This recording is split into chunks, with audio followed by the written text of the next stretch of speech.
আসসালামু আলাইকুম সবাইকে, আশা করি সকলে অনেক অনেক ভালো আছো। আজ হচ্ছে আমাদের এসএসসি ওয়ান শট সিরিজের আরেকটি ক্লাসে সবাইকে স্বাগতম। আজ তোমাদের ফিজিক্সের অনেক ইম্পর্টেন্ট একটা চ্যাপ্টার বল অর্থাৎ ফোর্সের একটা ক্লাস নিব ইনশাল্লাহ। তোমাদের ধরো যে এই চ্যাপ্টারটা কিন্তু অনেক গুরুত্বপূর্ণ, তোমাদের বোর্ডের ধরো সিকিউ এমসিকিউ প্রতি বছরই প্রশ্ন আসে এই চ্যাপ্টার থেকে। তোমাদের ধরো যে যাদের এখন এসএসসি প্রিপারেশনটা ভালো নেই, একটা ক্লাসে তোমাদের বেসিক থেকে শুরু করে সিকিউ এমসিকিউ সব আমরা ইনশাল্লাহ কভার করব। আর যাদের মোটামুটি প্রিপারেশন ভালো আছে তারাও চাইলে আমার ক্লাসটির মাধ্যমে তোমাদের রিভিশনটা দিতে পারবে ইনশাল্লাহ। তাহলে আমরা কথা না বাড়াই, আমরা আমাদের প্রথম স্লাইডটিতে চলে যাই। এই চ্যাপ্টার মূলত কী কী টপিক আছে, যে নিউটনের 3টা সূত্রের ব্যাখ্যা আমরা জানতে পারবো। তাহলে প্রথম স্লাইডে আমরা কি দেখতে পাচ্ছি, নিউটনের প্রথম সূত্র। তাহলে বল প্রয়োগ না করলে কি হবে, স্থির বস্তু কি স্থির থাকবে এবং কি হয় সমবেগে চলতে থাকা বস্তু সমবেগে চলতে থাকবে। অর্থাৎ কি, ধরো যে একটা বস্তু, একটা সারফেসের উপর একটা বস্তু আছে, ধরো এই বস্তুর উপর যদি তুমি কোনো বল প্রয়োগ না করো, হ্যাঁ, তাহলে কিন্তু এই বস্তুটা কিন্তু স্থিরই থাকবে। আচ্ছা, তাহলে যে বস্তু যদি সমবেগে চলতে থাকে আর বস্তুর উপর যদি কোনো বল প্রয়োগ না করা হয়, তাহলে বস্তু কিন্তু সমবেগে চলতে থাকবে। ঠিক আছে, তাহলে আমরা কি বুঝলাম নিউটনের প্রথম সূত্র থেকে, বল প্রয়োগ না করলে স্থির বস্তু স্থির থাকবে এবং সমবেগে চলতে থাকা বস্তু সমবেগে চলতে থাকবে। তাহলে এই নিউটনের প্রথম সূত্র থেকে আমরা দুইটা জিনিস জানতে পারি, একটা কি হচ্ছে বল, আরেকটা হচ্ছে কি জড়তা। তাহলে জড়তা বলতে আমরা কি বুঝি বলো তো ভাইয়া? জড়তা হচ্ছে কি, কোনো বস্তু যে অবস্থায় আছে সে অবস্থায় থাকতে চাওয়ার যে প্রবণতা, সেটা কি আমরা বলি মূলত কি জড়তা। ও জড়তার মধ্যে দুইটা প্রকার আছে, একটা হচ্ছে কি স্থিতি, আরেকটা হচ্ছে কি গতি। তাহলে ধরো যে কোনো স্থিতিশীল বস্তু, ধরো যে কোনো বস্তু স্থির আছে, তার স্থির থাকতে চাওয়ার প্রবণতাকে আমরা কি বলি স্থিতি জড়তা। আর গতি জড়তা হচ্ছে কোনো বস্তু ধরো গতিশীল আছে, সেটা গতিশীল থাকতে চাওয়ার যে প্রবণতা সেটাকে আমরা বলি কি গতি জড়তা। ঠিক আছে, তাহলে আমরা নিউটনের প্রথম সূত্র জানলাম। প্রথম সূত্র থেকে দুইটা জিনিস আমরা জানি। আরেকটা হচ্ছে কি বল। হ্যাঁ, বল না থাকলে কিন্তু ধরো যে বল প্রয়োগ না করলে কি স্থির বস্তু স্থির থাকবে, তাহলে বলের সাথে রিলেটেড প্রথম সূত্র। আরেকটা হচ্ছে তোমার কি জড়তার সাথে রিলেটেড। ওকে, তাহলে আমরা পরের স্লাইডটিতে আমরা চলে যাই।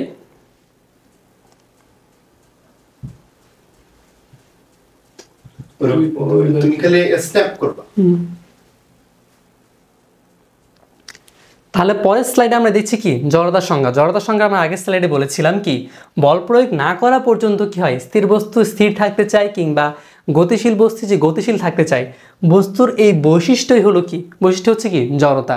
ঠিক আছে, তাহলে আমরা আসি এরপরে পরের স্লাইডে আমরা যাই যে কি আচ্ছা জড়তা। হ্যাঁ, জড়তা ধরো যে একটা বাস কি আছে, ধরো যে বাস একটা চলন্ত বাস হঠাৎ করে ব্রেক করলো, কি হলো চলন্ত বাস ব্রেক করলো, তাহলে কি তুমি বসা অবস্থা থেকে হঠাৎ করে কি সামনের অংশটা এগিয়ে গেল। ঠিক আছে, তাহলে বাবার যখন বাস কি হয় চলন্ত বাস, ধরো যে বাস একটা স্থির থাকা একটা বাস যখন হঠাৎ করে চলতে শুরু করলো, তখন কি হয় নিচের অংশ থেকে উপরের অংশটা আবার পিছনের দিকে হেলে যায়। তাহলে কি হয় যখন গাড়ি স্টার্ট করে, ঠিক আছে, গাড়ি স্টার্ট করলে কি হয়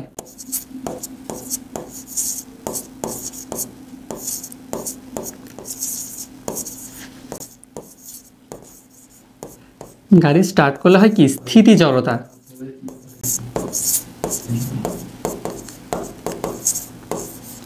ঠিক আছে, গাড়ি স্টার্ট করলে স্থির জড়তা, কারণ গাড়ি স্টার্ট করা কি তুমি স্থির ছিলে।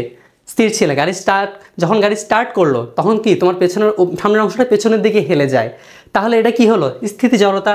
আবার যখন গাড়ি ব্রেক করে, হ্যাঁ, গাড়ি ব্রেক করলে কি হয়, গাড়ি ব্রেক করলে হয় তোমার কি গতি জড়তা।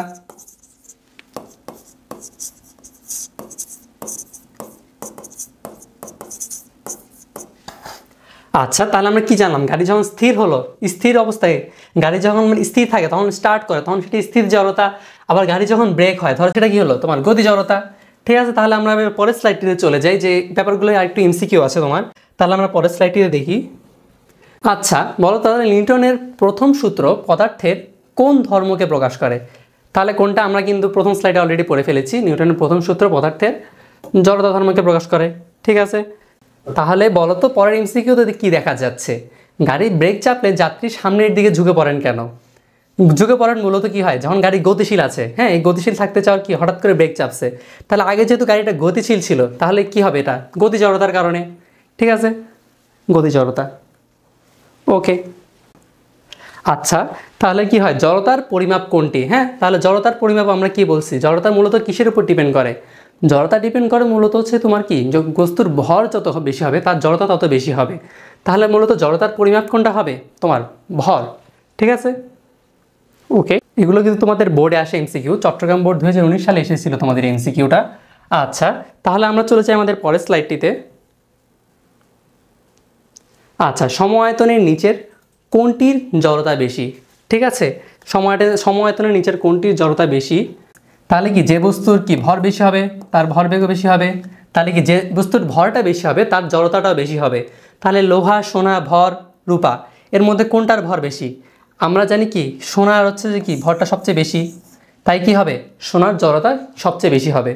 ঠিক আছে, তাহলে আমাদের পরের স্লাইডটিতে আমরা চলে যাই। বল।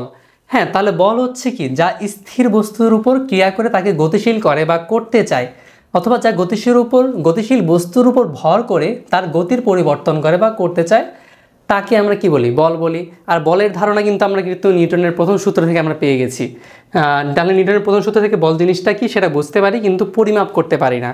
ওকে, তাহলে হচ্ছে যে বল, ধরো যে বলের মধ্যে আমরা অনেক ধরনের উদাহরণ আছে, সাম্যতা বল, সাম্যতাহীন বল, সামনে আমরা এইসব নিয়ে আমরা আলোচনা দেখব।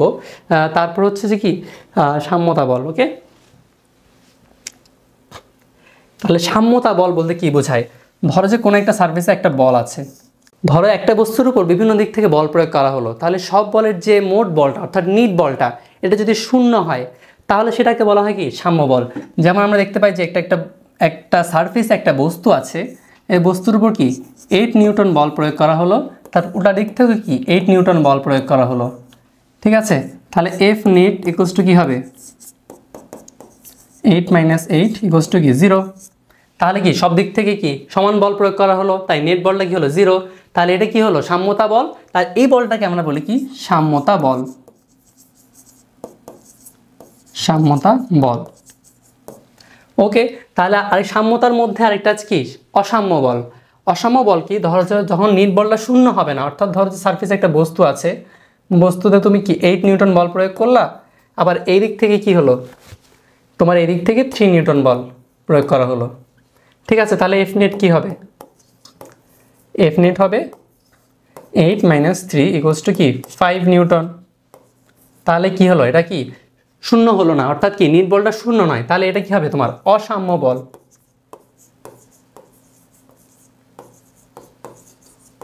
আচ্ছা, তাহলে আমরা কি সাম্যতা বল আবার অসাম্য বল এই ধরুন আমরা জেনে নিলাম। ঠিক আছে, তাহলে আমরা এর পরের স্লাইডটিতে আমরা চলে যাই।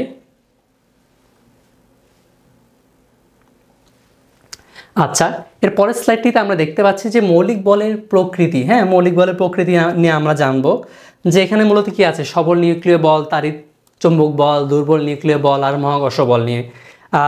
এই চার্ট থেকে অনেক ইম্পর্টেন্ট একটা এমসিকিউ আসে যে সবচেয়ে দুর্বল বল কোনটা। হ্যাঁ, সবচেয়ে দুর্বল বল তোমরা মনে রাখবা কি সবচেয়ে দুর্বল বল হচ্ছে তোমার কি মহাকর্ষ বল। ধরো যাদের একটু পড়াশোনা কম তারা মনে করে যে দুর্বল মানে কি, দুর্বল মানে দুর্বল বল, তাই দুর্বল নিউক্লিয় বল লাগিয়ে আসে। এটা কিন্তু আমাদের বোর্ডে আসে এমসিকিউ, সামনের স্লাইডে আমরা আলোচনা করব। তাহলে তোমার কি মহাকর্ষ বল হচ্ছে কি সবচেয়ে দুর্বল বল, আর সবচেয়ে সবল বল হচ্ছে তোমার কি সবল নিউক্লিয় বল। সবল নিউক্লিয় বলের উদাহরণ কি, প্রোটন ও নিউট্রনকে একত্রে আবদ্ধ করে যে নিউক্লিয়াস গঠন করে, এটা হচ্ছে তোমার কি সবল নিউক্লিয় বলের উদাহরণ। আর তাড়িৎচৌম্বক বলের উদাহরণ হচ্ছে যে কি ইলেকট্রনকে নিউক্লিয়াসের সাথে আবদ্ধ করে পরমাণু গঠন করে, এটা হচ্ছে তোমার কি তাড়িৎচৌম্বক বল। আর দুর্বল নিউক্লিয় বল কি, নিউক্লিয় বিটা ক্ষয়ের জন্য দায়ী হচ্ছে তোমার কি দুর্বল নিউক্লিয় বল। আর মহাকর্ষ বল কি নক্ষত্রগুলোকে একত্রিত করে গ্যালাক্সি গঠন করে, এটা হচ্ছে তোমার কি মহাকর্ষ বল। আর মহাকর্ষ বলের পাল্লা হচ্ছে তোমার কি 10⁻15 মিটার, আর হচ্ছে তাড়িৎচৌম্বক বলের পাল্লা অসীম, দুর্বল নিউক্লিয় বলের পাল্লা 10⁻16, আর হচ্ছে মহাকর্ষ বল অসীম। ঠিক আছে, আর হচ্ছে তোমার আপেক্ষিক সবলতাটা মনে রাখবা 1 সবল নিউক্লিয় বলের ক্ষেত্রে, আর তাড়িৎচৌম্বক বলের ক্ষেত্রে 10⁻2, দুর্বল নিউক্লিয় বলের ক্ষেত্রে 10⁻11, মহাকর্ষ বলের ক্ষেত্রে 10⁻41। ওকে, তাহলে আপেক্ষিক সবলতা দেখবা কি, আমরা বলেছিলাম যে সবল নিউক্লিয় বল সবচেয়ে সবল, তাই আপেক্ষিক সবলতা সবচেয়ে বেশি 10⁻41। তাহলে তাড়িৎচৌম্বক বলের ক্ষেত্রে কি 10⁻39, আর দুর্বল নিউক্লিয় বলের ক্ষেত্রে কি 10⁻30। ওকে, তাহলে আমরা মৌলিক বলের প্রকৃতি নিয়ে আমরা কিন্তু একটা বেসিক কনসেপ্ট আমাদের জেনে গেছি। তাহলে আমরা মৌলিক বলের প্রকৃতি নিয়ে আমরা ধারণা পেয়ে গেছি। এই চারটা থেকে কিন্তু দেখা যায় তোমাদের প্রায় সময় বোর্ডে কিন্তু একটা এমসিকিউ চলেই আসে, তাহলে ভালো করে এটা আয়ত্ত করার চেষ্টা করবা সবাই ইনশাল্লাহ। আচ্ছা, তাহলে বলতে প্রকৃতিতে মৌলিক বল কোনটা, কয়টি, সরি তাহলে বলো তো প্রকৃতিতে বিদ্যমান মৌলিক বল কয়টি?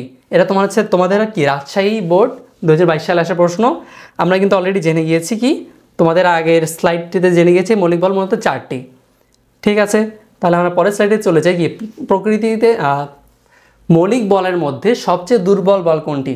হ্যাঁ, যাদের পড়া নেই তারা তো মনে দাগিয়ে আসবে যে কি দুর্বল নিউক্লিয় বল, কিন্তু তোমাদের ভালো করে মনে রাখতে হবে এটা কি মৌলিক বলের মধ্যে সবচেয়ে দুর্বল বল হচ্ছে কোনটা? মহাকর্ষ বল।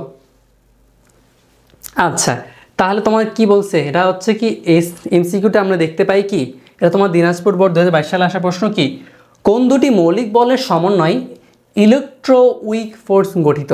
হ্যাঁ, এখানে দেখো তোমার কি বলছি, ইলেকট্রোউইক নামের সাথে কিন্তু উত্তর আছে। ধরো যে ইলেকট্রো মানে কি তড়িৎ, আর উইক মানে কি দুর্বল, নামের মধ্যে উত্তর আছে। আচ্ছা, তাহলে তোমার কি এটা হবে তোমার তারের চৌম্বক বল আর হচ্ছে দুর্বল নিউক্লিয় বল, এটা তোমাদের উত্তর।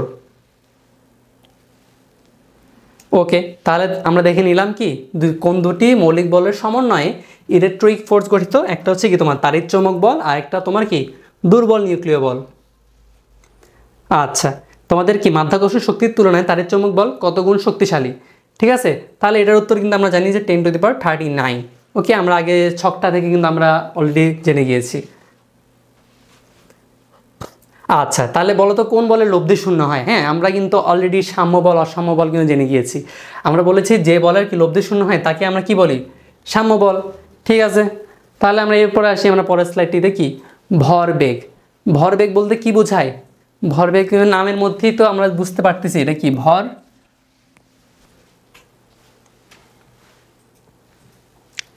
তাহলে এরপর আসি আমরা কি ভরবেগ। ভরবেগ বলতে মূলত কি বোঝায়? নামের মধ্যে আমরা বুঝতে পারছি এখানে কি ভর আর বেগের কি গুণফলটাকে আমরা কি ভরবেগ বলি। ঠিক আছে, তাহলে কি ভরবেগ, ভরবেগের সংজ্ঞাটা তোমরা এভাবে লিখতে পারবা কি ভর আর বেগের গুণফলকে, তাহলে ভর ইন্টু বেগ, তাহলে এম ইন্টু ভি। ঠিক আছে, তাহলে ভরবেগের তাহলে ভরবেগের একক কি? ভরবেগের যদি একক তোমাদের আসে যে কি কেজি এম এস ইনভার্স 1, আর ভরবেগের মাত্রা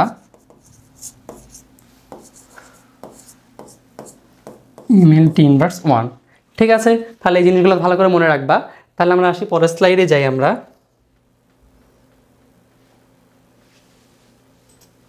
ওকে, তাহলে আমরা আসি কি ভরবেগের মাত্রা কোনটি? অলরেডি কিন্তু আমরা আগে পড়ে ফেলেছি কি ভরবেগের মাত্রা হচ্ছে তোমার কি ml t ইনভার্স 1। ওকে, আচ্ছা, এবার আসি আমাদের একটা ম্যাথ সলভে। তোমাদের তাহলে প্রশ্নটা কি 1000 কেজি ভরের একটি বাস 50 ms ইনভার্স 1 এবং কি 1500 কেজি ভরের একটি ট্রাক 35 ms ইনভার্স 1 বেগে যদি গতিশীল হয়, তখন কোনটিকে থামাতে শক্তিশালী বেগ প্রয়োগ করতে হবে? ঠিক আছে, তাহলে এই ক্ষেত্রে তোমাদের কি বের করতে হবে? ভরবেগ বের করতে হবে। ঠিক আছে, তাহলে তোমার যেটার ভরবেগ বেশি সেটা কি থামাতে কি বেশি শক্তি প্রয়োগ করতে হবে। তাহলে প্রথম যে কি বাস, হ্যাঁ বাসের ক্ষেত্রে যদি তুমি বের করো, বাসের ক্ষেত্রে যদি তুমি ধরো যে mv1 গুণ করো 1000 × 50 5000। আচ্ছা, ট্রাকের ক্ষেত্রে যদি তুমি দেখো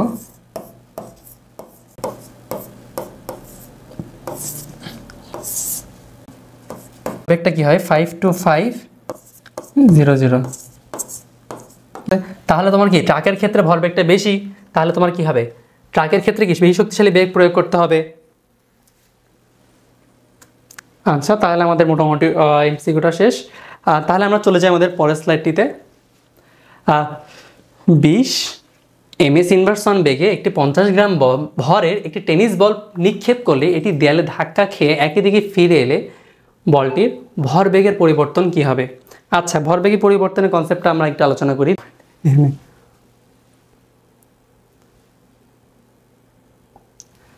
আচ্ছা, ধরো যে ভরবেগের যখন ধরো যে কোনো বস্তুর যখন দুইটা বেগ হয় তখন ভরবেগের পরিবর্তনটা কেমন হবে? একটা বস্তু যাচ্ছে, বস্তু কি এম ভরের একটা বস্তু, প্রথমে এটা ইউ বেগে যাচ্ছে আর এটা শেষ বেগটা হবে কি ভি। ধরো যে এম ভরের বস্তু আদি বেগ হবে ইউ আর শেষ বেগটা হচ্ছে তোমার কি V.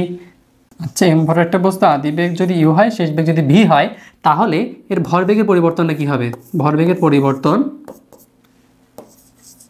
M v minus m u. ঠিক আছে, তাহলে আমরা পরের স্লাইডটিতে যাই।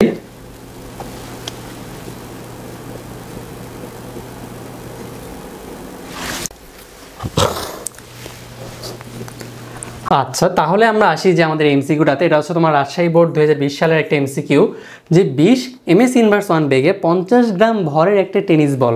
ওকে, তাহলে আমরা যদি ধরি কি এম এর মান আমরা এভাবে লিখবো যে 50 গ্রামকে কীভাবে লিখবো, 50 ডিভাইড বাই 1000। ওকে, আর বেগের মান দেওয়া আছে, একটা হচ্ছে বেগ ইউ, আচ্ছা বেগের মান দেওয়া আছে 20 ms ইনভার্স 1। আচ্ছা, ধরো একটা দেয়াল হচ্ছে তুমি কি বল নিক্ষেপ করবে, ঠিক আছে। বল যখন নিক্ষেপ করবে তখন এর মান হবে কি মাইনাস, আর বলটা যখন ফিরে আসবে তখন এর মান হবে কি প্লাস। ওকে, তাহলে আমরা ধরো যে ভরবেগের পরিবর্তন, তাহলে আমরা প্রথম ভরবেগ যারা জানি কি এম ভি ওয়ান। ওকে, তাহলে এম এর মান কি 50 বাই 1000 ইন্টু কি ভি ওয়ান, কোনটা তোমার প্রথম হচ্ছে কি প্লাস ভি,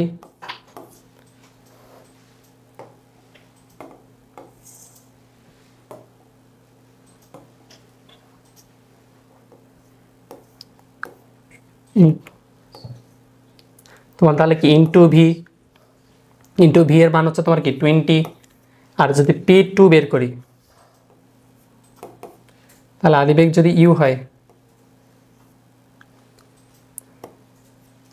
একটা দিলাম ইউ একটা ভি, তাহলে হচ্ছে কি 50 বাই 1000, আদিবেগের ক্ষেত্রে হবে কি -20। তাহলে ভরবেগের পরিবর্তন যদি আমরা বের করি,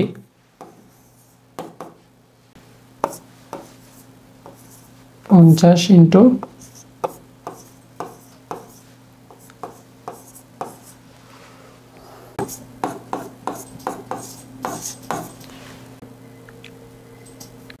তাহলে আমরা কি দেখলাম, তোমার ধরো যে কি ভরবেগের পরিবর্তনের মান কত হলো 2, ঠিক আছে।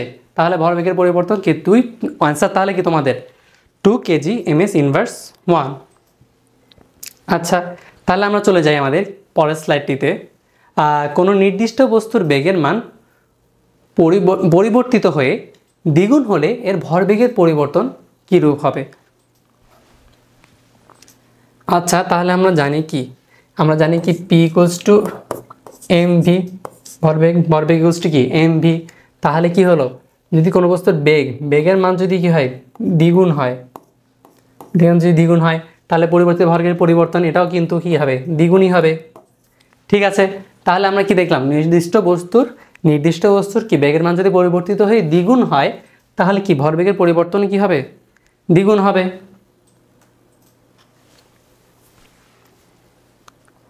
আচ্ছা, আমরা চলে যাই আমাদের পরের স্লাইডটিতে। তাহলে পরের স্লাইডে আমরা কি দেখতে পাচ্ছি, সূত্র মূলত কি বলে, বস্তুর ভরবেগের পরিবর্তনের হার তার উপর প্রযুক্ত বলের সমানুপাতিক এবং যেদিকে বল প্রয়োগ করা হয় ভরবেগের পরিবর্তনও সেদিকে ঘটে। এখন এই ভরবেগের পরিবর্তনের হার এই জিনিসটা কি, ধরো যে একটা তলের উপর একটা বস্তু রাখা আছে, বস্তুর উপর F নিউটন বল প্রয়োগ করা হলো, এম ভরের বস্তু, তার আদি বেগ হচ্ছে তোমার কি ইউ, তার শেষ বেগ হচ্ছে কি ভি। তাহলে তার মধ্যে যে সময়ের যে পরিবর্তন সেটা কি ডেল টি, ঠিক আছে। তাহলে ধরো যে ডেল টি সময়ে একটা বস্তুর কি ভরবেগের পরিবর্তন হয় কি ডেল পি, তাই না। যেমন আমরা কি ভরবেগের পরিবর্তন কি জানতাম, ভরবেগের পরিবর্তন জানতাম কি এম ভি মাইনাস কি এম ইউ। তাহলে কি ডেল টি সময় একটা বস্তুর ভরবেগের পরিবর্তন হয় কি ডেল পি, তাহলে তার 1 সেকেন্ডে তার ভরবেগের পরিবর্তন কি হবে del p by del t, ঠিক আছে। তাহলে একক সেকেন্ডে বা একক সময়ে কোনো বস্তুর যে ভরবেগের পরিবর্তন হয় সেটাকে মূলত কি বলি আমরা ভরবেগের পরিবর্তনের হার বলি।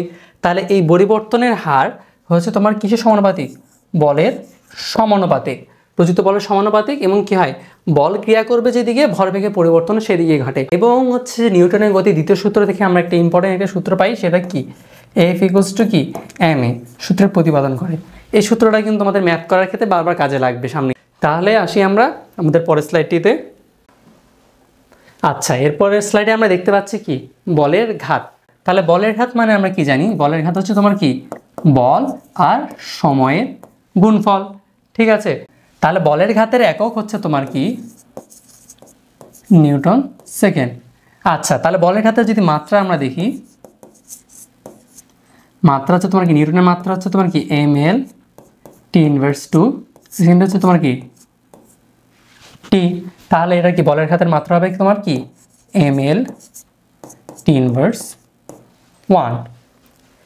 ঠিক আছে, আমরা জানি কি F ইকুয়ালস টু ধরো যে কি m a, তাহলে m a কি m v minus u by t. ঠিক আছে, তাহলে যদি আমরা টিটা যদি এখানে গুণ করে নিয়ে আসি তাহলে কি হলো f t equals to m v minus u. তাহলে আমরা কি জানি এম ভি মাইনাস ইউ জানি, জিনিসটা কি এম ভি মাইনাস ইউ হচ্ছে তোমার কি ভরবেগের পরিবর্তন। ঠিক আছে, ভরবেগের পরিবর্তন। তাহলে ভরবেগের পরিবর্তন আর বলের ঘাতের সমান, তোমাদের এইটা হচ্ছে তোমাদের পরের টপিকগুলোতে কাজে লাগবে ইনশাল্লাহ। তাহলে আমরা আসি যে বলের ঘাতের পরের স্লাইডটিতে চলে যাই আমরা। আচ্ছা, আসি আমরা এবার ঘর্ষণ বল জিনিসটা কি। ঘর্ষণ বল ধরো যে কি কোন একটা তলের উপর একটা বস্তু রাখা আছে, ধরো যে একটা বস্তুর উপর কি এফ বল ক্রিয়া করে, তাহলে বস্তু বিপরীত দিকে কিন্তু আরেকটা বল ক্রিয়া করে। বস্তুর তলের সাথে একটা যে ঘর্ষণ হয়, ঘর্ষণ যে বলটা কিন্তু বিপরীত দিকে কাজ করে। তাহলে বিপরীত দিকে যে বলটা হয় সেটা কি এফ বল। তাহলে এফ বলটা হচ্ছে তোমার কি ঘর্ষণ, আর বস্তুর উপর কিন্তু একটা প্রতিক্রিয়া বল কাজ করে উপর দিক থেকে, সেটা হচ্ছে তোমার কি আর। ধরো কি তোমার হাতের উপর একটা বস্তু রাখা আছে আর প্রতিক্রিয়া বল, তুমি যদি বস্তুটাকে উপর দিকে তোলো তাহলে কিন্তু প্রতিক্রিয়া বলের মানটা কিন্তু কমে যাবে। ঠিক আছে, আর যদি তোমার কি হয় বস্তুটির উপর তুমি যদি এক্সট্রা একটা প্রেশার দাও তাহলে কিন্তু প্রতিক্রিয়া বলের মান বেড়ে যাবে। ঠিক আছে, তাহলে প্রতিক্রিয়া আর এর বলের মান আর এর মানটা বেড়ে যাবে। তাহলে তোমার কি তো আমরা জানি যে ঘর্ষণ বল হচ্ছে কি তোমার কি প্রতিক্রিয়া বলের সমানুপাতিক।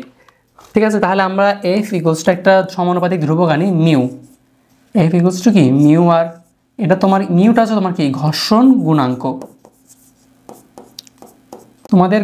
তোমাদের ঘর্ষণ রিলেটেড ম্যাথগুলোর ক্ষেত্রে কিন্তু এই সূত্রটা সামনে ইনশাল্লাহ কাজে লাগবে। তাহলে আমরা আসি আমাদের পরের স্লাইডটিতে। তাহলে আমরা পরের স্লাইডটিতে আমরা এমসিকিউ দেখতে পাচ্ছি। এমসিকিউতে আমরা দেখি যে কি একটা হচ্ছে যে 20 কেজি ভরের একটা বস্তু 100 নিউটন বল ক্রিয়া করছে, এদিক দিয়ে কি 80 নিউটন বল। ওকে, তাহলে এখানে খুবই মসৃণ তল, যেখানে ঘর্ষণ বল শূন্য ধরা হয়, তাহলে আমরা ঘর্ষণ বল কি কাউন্ট করব না। তাহলে আমরা যদি দেখি যে বস্তুর কি এফ কি F equals to 100 minus 80, F net 80, তাহলে কি 20। তাহলে আমরা এফ নেট পেলাম 20। তাহলে বস্তুর ভর দেওয়া আছে কি 20 কেজি। তাহলে আমরা জানি কি এফ ইকুয়ালস টু এম এ। তাহলে আমরা যদি এর মান বের করি এফ বাই এম 20 ভাগ 20 ইকুয়ালস টু, তাহলে কি হবে 1 এমএস ইনভার্স 2। ওকে, তাহলে আমাদের বস্তুটার দিক কি হবে, ধরো যে এখানে বেশি বল কোনটা 100 নিউটন, বেশি যে ফোর্সটা আছে এরা যেদিকে ক্রিয়া করছে, এটা ক্রিয়া করছে কিন্তু ডান দিকে। তাহলে বস্তুটার কি হবে দিকটা হবে কি ডান দিকে। তাহলে আমরা অ্যান্সারটা কি পেলাম 100। তাহলে আমরা অ্যান্সারটা পেলাম কি 1 এমএস ইনভার্স 2, আর এটা ডান দিকে ক্রিয়া করে। ওকে, তাহলে আমরা পরের স্লাইডটিতে চলে যাই। ডান দিকে ক্রিয়া করে, ধরো কি একটি বালক 50 নিউটন বল দ্বারা ঘর্ষণহীন মেঝেতে কি করে 2 × 10⁴ গ্রাম ভরে একটা বাক্সকে, এখানে গ্রাম হবে,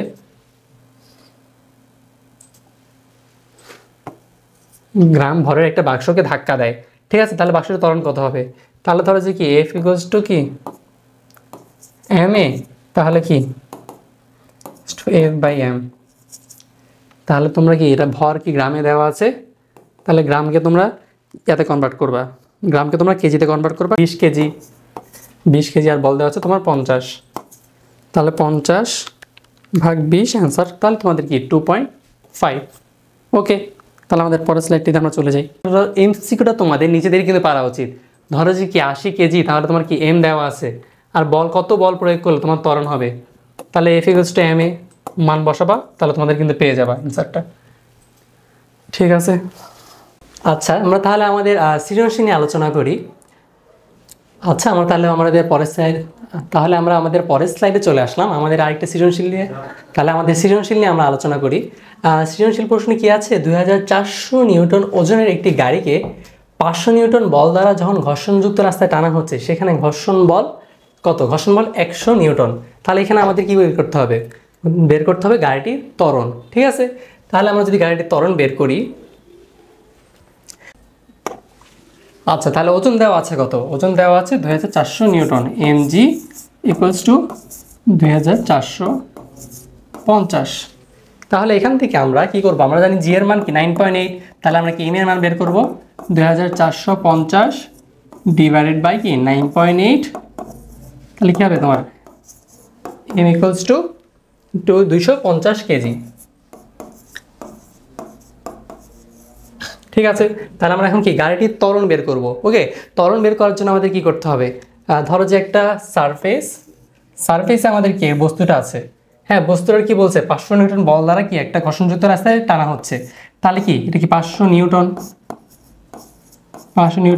তাহলে তার উল্টো দিকে ঘর্ষণ বল কত, ঘর্ষণ বল হচ্ছে তোমার কি 100 নিউটন।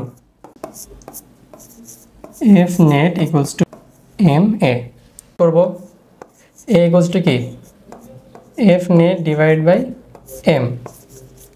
এফ নেটের মান কি হবে তোমার কি বল থেকে ঘর্ষণ বলটা বিয়োগ করবা তোমরা, ঘর্ষণ বল। ওকে,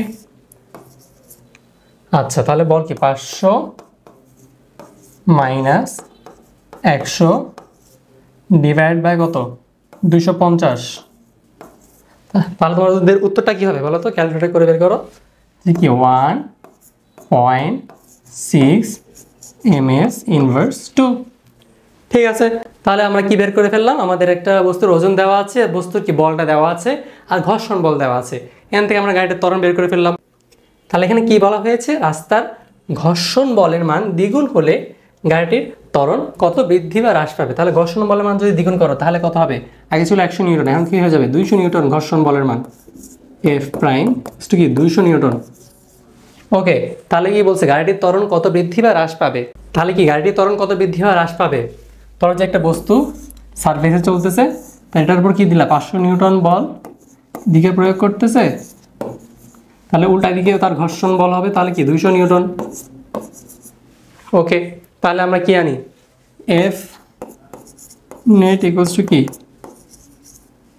এম এ, তাহলে প্রাইম, হ্যাঁ ত্বরণ আরেকটা নতুন একটা প্রাইম বের হবে, তাহলে এ প্রাইমের মান বের করবো কি f divide by m. F net হচ্ছে তোমার কত 500 মাইনাস 200 ডিভাইডেড বাই এম কত তোমার, এম আমরা আগের ম্যাথে পেয়েছিলাম কত 250 না, 300 ডিভাইডেড বাই 250 1.2 ms ইনভার্স 2। ঠিক আছে, তাহলে তোমার কি বলছে গাড়িটির ত্বরণ কত বৃদ্ধি বা হ্রাস পাবে। গ থেকে আমরা জেনেছি কি গাড়িটির ত্বরণ ছিল কত 1.6, তাহলে 1.6 থেকে 1.2 বিয়োগ করবো আমরা, তাহলে কী হবে বৃদ্ধি হ্রাস পাবে। ঠিক আছে, তাহলে আমরা লিখবো কি হ্রাস পাবে কত 0.4 ms ইনভার্স 2। ঠিক আছে, তাহলে আমরা কিন্তু উত্তরটা পেয়ে গেলাম। তাহলে দেখলাম একটা সৃজনশীল আমরা কীভাবে সলভ করলাম ঘর্ষণ রিলেটেড ম্যাথগুলো। ঠিক আছে, তাহলে আমরা আমাদের পরের স্লাইডগুলোতে চলে যাই।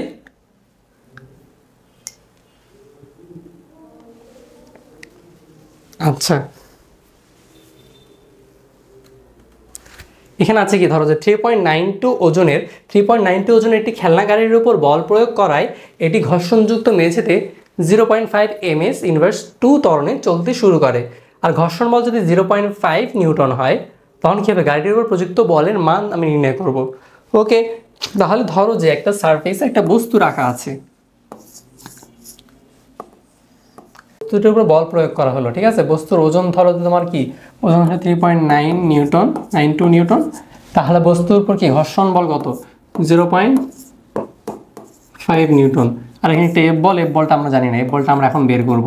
কত ত্বরণটা ধরো যে দেওয়া আছে কত a equals to 0.5 ms inverse 2 net, F net equals to কি এম এ, বা তুমি এফ থেকে এফ বিয়োগ করবা, তাহলে এম এর মান কে বের করতে হয় 3.92 divided by 9.8 into a 0.5 ms inverse 2, তাহলে কি হবে করতে হবে এফ এর মান, তাহলে কি হবে 3.92 ডিভাইডেড বাই 9.8 ইন্টু 0.5 তারপর প্লাস এফ, এফ এর মান কত, ঘর্ষণ বল কত দেওয়া আছে 0.5 নিউটন। ঠিক আছে, তাহলে এটার অ্যান্সার তুমি বের করবে, তাহলে এটার অ্যান্সার তোমার ক্যালকুলেটারে বের করে ফেলবা। ঠিক আছে, এ তোমার তাহলে কি প্রযুক্ত বলের মান। ওকে, বের করলে কি আসে 0.7 নিউটন। ওকে, ঠিক আছে, তাহলে আমরা চলে যাই আমাদের পরের স্লাইডটিতে। ঘর্ষণযুক্ত এবং ঘর্ষণহীন অবস্থায় মেঝের ত্বরণের কি পরিবর্তন হবে। তাহলে আমরা গ থেকে পেলাম, ধরো যে বস্তুর উপর, গ থেকে আমরা পাইলাম কি বস্তুর উপর হচ্ছে যে কি 0.7 নিউটন বল প্রয়োগ করা হয়। ঠিক আছে, এটা হচ্ছে তোমার কার্যকর বলটা। তাহলে ধরো যে কি এফ ইকুয়ালস টু যদি এম এ করি, এ ইকুয়ালস টু কি এফ বাই এম। এফ এর মানটা হচ্ছে 0.7 আর এম এর মানটা কি পেয়েছিলাম 3.92 ডিভাইড বাই যদি 9.8 হয় কত হবে, তাহলে হবে কি 0.4। ওকে, তাহলে এর মানটা তাহলে কি পেলাম আমরা 1.75 ms ইনভার্স 2। ঠিক আছে, তাহলে আমাদের কি দেওয়া আছে 0.5 ms ইনভার্স 2, আমরা কি করব 1.75 থেকে বিয়োগ করব। বিয়োগ করলে আমরা বুঝবো যে কত হ্রাস বা কত বৃদ্ধি পেল। ঠিক আছে, তাহলে আমাদের কি হবে ত্বরণের পরিবর্তন বা ত্বরণের বৃদ্ধি লিখতে পারবো। তাহলে ত্বরণের পরিবর্তন বা বৃদ্ধি 1.75 মাইনাস 0.5, তাহলে কি হবে 1.25 ms ইনভার্স 2। ঠিক আছে, তাহলে আমাদের বুঝে গেলাম। আচ্ছা ঠিক আছে, তাহলে আমাদের এই ম্যাথটা আমাদের সলভ হয়ে গেল। আমরা আমাদের চলে যাই আমাদের পরের স্লাইডটিতে। আচ্ছা, এটা তোমাদের ধরো যে একটা লেখচিত্র রিলেটেড ম্যাথ। লেখচিত্র রিলেটেড তোমাদের সৃজনশীলগুলো কিন্তু অনেক ইম্পর্টেন্ট। এখানে কি বলা আছে 200 গ্রাম ভরের একটি বস্তুর বেগ বনাম কি সময় লেখচিত্র। তাহলে এখানে দেওয়া আছে, এটা হচ্ছে তোমার কি ঢাকা বোর্ড 2023 সালের একটা সৃজনশীল। এখানে বলা আছে কি 200 গ্রাম ভরের একটি বস্তুর বেগ বনাম সময় লেখচিত্র। তাহলে লেখচিত্রটিকে বলের প্রকৃতি বিবেচনায় কি বিশ্লেষণ করো। আচ্ছা, তাহলে তোমাদের কি হবে, আমরা প্রথমে কি করব বল বের করব। তাহলে ও এর ক্ষেত্রে আমরা বল বের করি কি এফ ও a equals to ma mv minus u divided by t।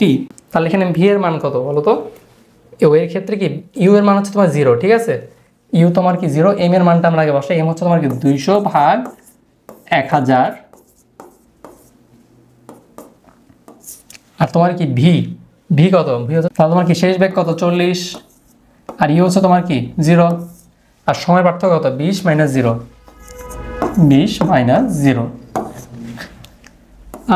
0.4 Newton.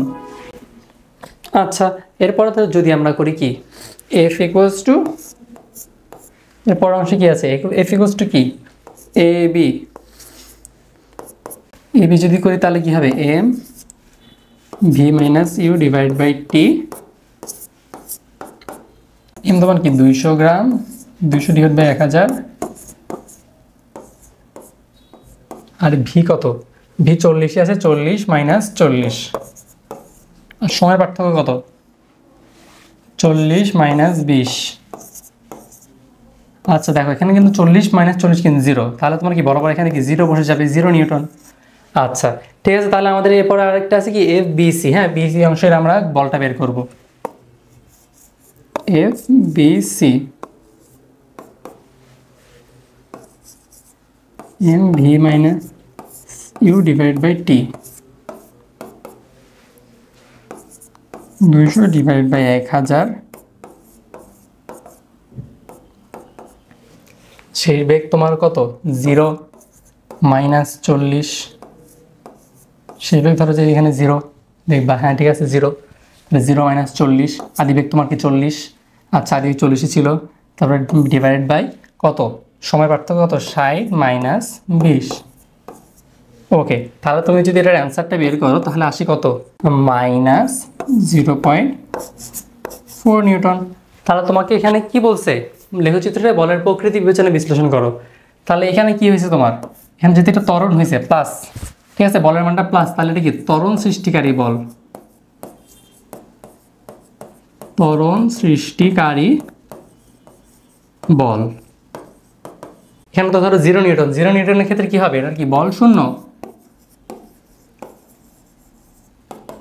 বল শূন্য। আর এখানের ক্ষেত্রে কি হবে, বিসির ক্ষেত্রে, এই বিসির ক্ষেত্রে হবে এটা কি মন্দন সৃষ্টিকারী বল, মন্দন, যেহেতু মাইনাস, কারণ হচ্ছে কি মাইনাস হয়েছে, ঠিক আছে, বলের মানটা নেগেটিভ, সেক্ষেত্রে এটা কিন্তু মন্দন হয়েছে, মন্দন হওয়ার কারণেই কিন্তু এই যে এখানে 0 থেকে 4, এখানে 0 থেকে 40 বিয়োগ হয়েছে, বিয়োগ হওয়ার কারণে কি তোমার এর মানটা মাইনাস হয়ে গেছে, তার এটা কি হবে মন্দন সৃষ্টিকারী বল, তাই এটা হবে কি, তাহলে এটা হবে কি মন্দন সৃষ্টিকারী বল। ওকে, ঠিক আছে, তাহলে আমরা বুঝে গেলাম এখানে কীভাবে রেখাচিত্রটা আমরা কি বলের প্রকৃতি আমরা নির্ণয় করলাম। এবারে আমরা চলে যাই আমাদের পরের স্লাইডে। আচ্ছা, এবার প্রশ্নে কি দেখি আমরা, 180 কিলোমিটার পার আওয়ার বেগে চলন্ত 1000 কেজি ভরের একটি বাস 62 মিটার দূরে একজন পথচারীকে সাথে সাথে ব্রেক চেপে দিলেন, এতে বাসটি পথচারী 200 সেন্টিমিটার সামনে এসে থেমে গেল। ঠিক আছে, তাহলে বাসটির ব্রেকজনিত বলের মান, তাহলে এটা আমরা কীভাবে করবো, প্রথমে আমরা 180 কিলোমিটার পার আওয়ার এটাকে আমরা ইয়াতে কনভার্ট করি, ইন্টু 1000 ডিভাইড বাই 3600,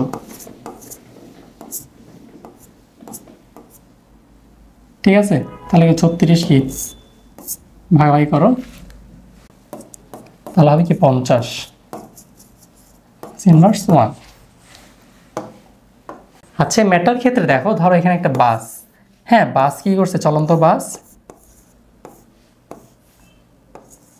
ওকে, বাস বলছে কি 62 মিটার দূরে পথচারী, হ্যাঁ পথচারী ছিল কি 62 মিটার দূরে, এই পথচারী এখানে ধর 62 মিটার দূরে, 62 মিটার দূরে পথচারীকে দেখে সাথে সাথে ব্রেক চেপে দিলেন, এই বাসটি কি পথচারী 200 সেন্টিমিটার সামনে, তাহলে আমরা জানি কি 200 সেন্টিমিটার মানে কি 2 মিটার, এখানে পথচারী এখানে তার 2 মিটার সামনে থেমে গেল, আর এখানে তার বাস থেকে তার পথচারীর দূরত্ব কত 62 মিটার, তাহলে আমাদের কি তো, তাহলে আমাদের এইটুকু দূরত্ব কত, এইটুকু দূরত্ব হচ্ছে আমাদের কি 60 মিটার, তাহলে আমাদের এই ম্যাথের ক্ষেত্রে এস এর মান কত হবে 60 মিটার।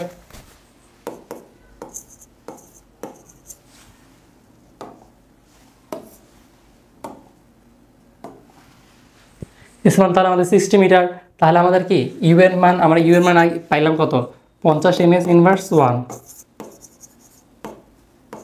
যেহেতু বাসটা শেষে কি থেমে গেছে তাই ভি এর মান শেষ বেগ কত হবে 0 ms ইনভার্স 1, আর এম এর মান কত 1000 কেজি।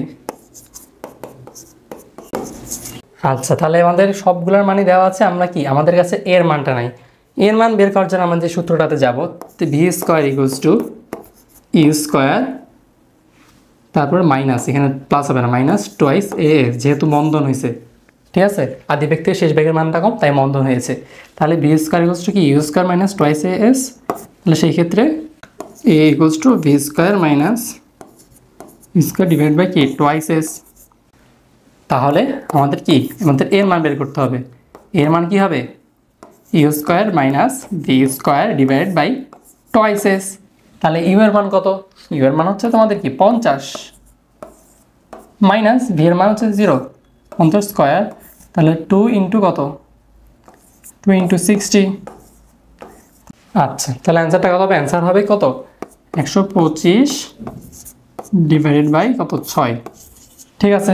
তাহলে কিন্তু আমাদের এবার কি বলছে প্রশ্নে, বাসটির ব্রেকজনিত বলের মান নির্ণয় করো, তাহলে বলের মান নির্ণয় করার জন্য আমরা কি জানি এফ ইকুয়ালস টু কি এম এ, তাহলে এম এর মান আমরা জানি কি 1000 কেজি, 1000 ইন্টু কি, তাহলে কি আমাদের এর মান কত 125 ভাগ 6, 125 ভাগ 6, অ্যান্সার যদি তোমরা বের করো কত হয়, তাহলে তোমাদের কি 20,883.33 নিউটন।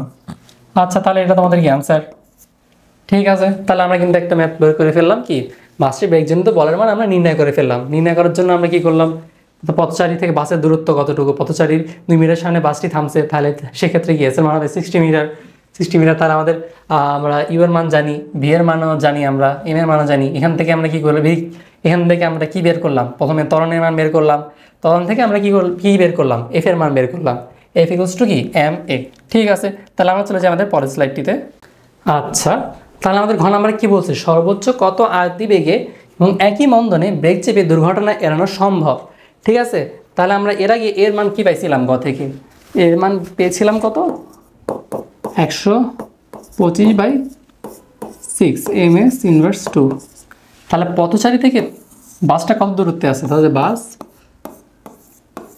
পথচারী, ঠিক আছে। এক্ষেত্রে কিন্তু আমরা কি পথচারীর দূরত্ব টোটালটাই কাউন্ট করব 62, ঠিক আছে, 62 মিটার। সেক্ষেত্রে এস এর মান কত? 62। তাহলে আমাদের কি এখানে শেষ বেগের মান কত? ভি ইকুয়ালস টু 85 হবে। আমরা ইউ, হ্যাঁ এখানে কিন্তু কে বলছে সর্বোচ্চ কত আদি বেগ, সর্বোচ্চ কত আদি বেগ মানে কি এখানে তোমাদের কিন্তু ইউটা বের করতে হবে, কত আদি বেগে বা কত একই মন্দনে বেগ চেপে দুর্ঘটনা এড়ানো সম্ভব, ঠিক আছে। তাহলে আমাদের ইউ এর মানটা আমরা এখনো জানি না। ইউ এর মানটা সেই আগের সূত্রটা দিয়ে আমরা বের করবো কি ভি স্কোয়ার ইকুয়ালস টু কি u square minus twice a s. তাহলে এখানে কি ভি এর মান তো 0, শেষ বেগ 0। তাহলে ইউ স্কোয়ার ইকুয়ালস টু কত হবে? ইউ স্কোয়ার ইকুয়ালস টু যেহেতু টোয়াইস এ এস, তাহলে 2 ইন্টু 125/6, তাহলে এস এর মান কত? 62, ঠিক আছে। তাহলে আমাদের ম্যাথের অ্যান্সারটা কী হবে? ইউ এর মান হবে 50.83 ms ইনভার্স 1, ঠিক আছে। তাহলে কিন্তু আমরা কি করলাম? ইউ এর মানটা পেয়ে গেলাম। তাহলে ইউ আচ্ছা আদিবেগ, ইউ আদিবেগে তাহলে একই মন্দন, মানে প্রশ্নে কিন্তু বলে দিচ্ছে একই মন্দন, মানে আগের যে মন্দনটা ওই মন্দনই আমরা করব। ওই মন্দনে যদি আমরা 50 × 83 ms ইনভার্স 1 বেগে যাই তাহলে কিন্তু দুর্ঘটনা এড়ানো সম্ভব, ঠিক আছে, বুঝলাম। তাহলে এবার আমরা চলে যাই আমাদের পরের ম্যাথটিতে। এটা তোমাদের কিন্তু কুমিল্লা বোর্ড 2022 সালের প্রশ্ন, হ্যাঁ সবাই ভালো করে প্র্যাকটিস করবা।